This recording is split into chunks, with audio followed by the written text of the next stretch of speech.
આ તો પણ અમે સારે જઈએ પેપર ભરીને સીધા સોમનાથ બાપાને દર્શન કરવા પણ સીધા પૂગી ગયા સોમનાથ મંદિરે. તો જય માતાજી મિત્રો, હું જો આજ છું તમારા સાથે 86મા દિવસના મિની વ્લોગમાં. તો આપણે થઈ ગયા છે અત્યારે સવાર પર નાઈ ધોઈને 4. આજે એક તો છેલ્લે કોલેજનું છેલ્લું પર તો આપણે નીકળીએ અત્યારે રૂમાલ બાંધીને ચશ્મા વચમાં લગાડી તડકા લાલો ચકાચક થઈને નીકળી ગયો સીધો ઓન ધ વે કોલેજ જવા માટે. પણ અને ભાઈ સીધો પૂગી આપણી કોલેજ જઈને આપણે પેપર ભલે પછી મળીએ. પેપર ભરીને અમે ચર્ચા કરી કે નીકળીએ આપણે સોમનાથ અત્યારે દર્શન કરવું કે હાલો નીકળીએ. એમાં શું હોય, મારી લ્યો સીધી સોમનાથ. હેલો ગાઈસ, સોમનાથ આવી ગયા છીએ બધાય.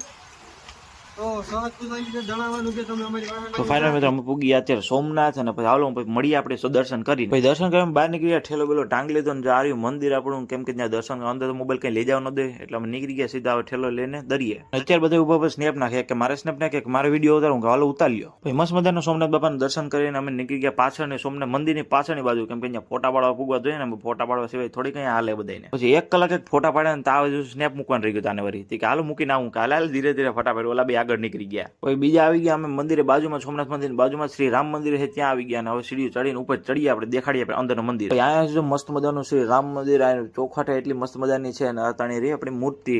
હું હજી વિડીયો ઉતારવા તો ઓલા બધા ગાયબ થઈ ગયા, બોલ નીચે ઉતરી ગયા, વાટે ન જોઈ.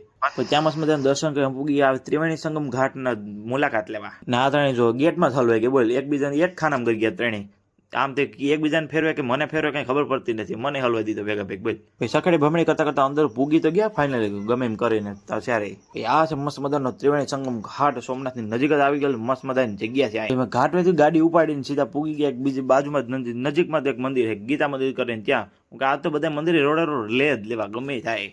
ત્યાં જ અમે પેલા જઈને સીધા પેલા બેહવાનું કામ કર્યું એક જગ્યાએ શાંતિથી સાંયા. હું હાલો બેહી આરામથી પેલા પછી હાલી આગળ થોડુંક એમ. આ છે આપણો ગીતા મંદિરનો મસ્ત મજાનો નજારો. છાંયો બાયો લોન બોન પાથરી દીધી છે. કઈ જમણો કરીને અહીંયા આવવું હોય શાંતિથી બેહવું હોય તો મજા જ આવે બધા બેહવાની. અમે તો ત્યાં શાંતિથી ક્યાંય બેસીને તેમ પૂગી ગયા. અમે સીધા બાજુમાં જે છે પાંડવોની ગુફા, હિંગળાજ માતાની ગુફા, ત્યાં અમે જોવા પૂગી ગયા. બધા મંદિર પૂરા થઈ ગયા હતા, જોઈ લીધું, દર્શન કરી લીધા. હવે અમે નીકળીએ સીધા ખાવાનું, કેમ કે ભૂખ લાગી હતી જોરદાર ની. અને ભાઈ ત્યાંથી અમે સીધા નીકળ્યા પૂછી ગયા સીધા ગડુ માધવ હોટલ છે ત્યાં મસ્ત મજાનું જમવાનું હોય. ચાલો નીકળીએ જમી આવીએ બીજું. પછી હોટલમાં જઈને એના જ ગાડીમાં જઈને બેસી ગયા. કેમ કે હોટલમાં અત્યારે જગ્યા તો જરાય છે જ નહીં, કેમ કે ફૂલ અત્યારે ટ્રાફિક હતી.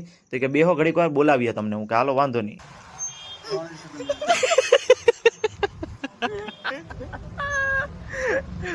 ખાવાનું તો મળ્યું ને હમણાં, એટલે અહીંયા નોટંકી ચાલુ કરી બધા. ગાર્ડનમાં આવીને બે ગયા, એક ખાટલા તોડે બોલ અહીંયા બેસીને. ફાઇનલ ટેબલ તો ખાલી થઈ ગયું, વારો તો આવી ગયો તો બેસી ગયા અમે બધા સારી મસ્ત મજાના ઠેકા થઈને.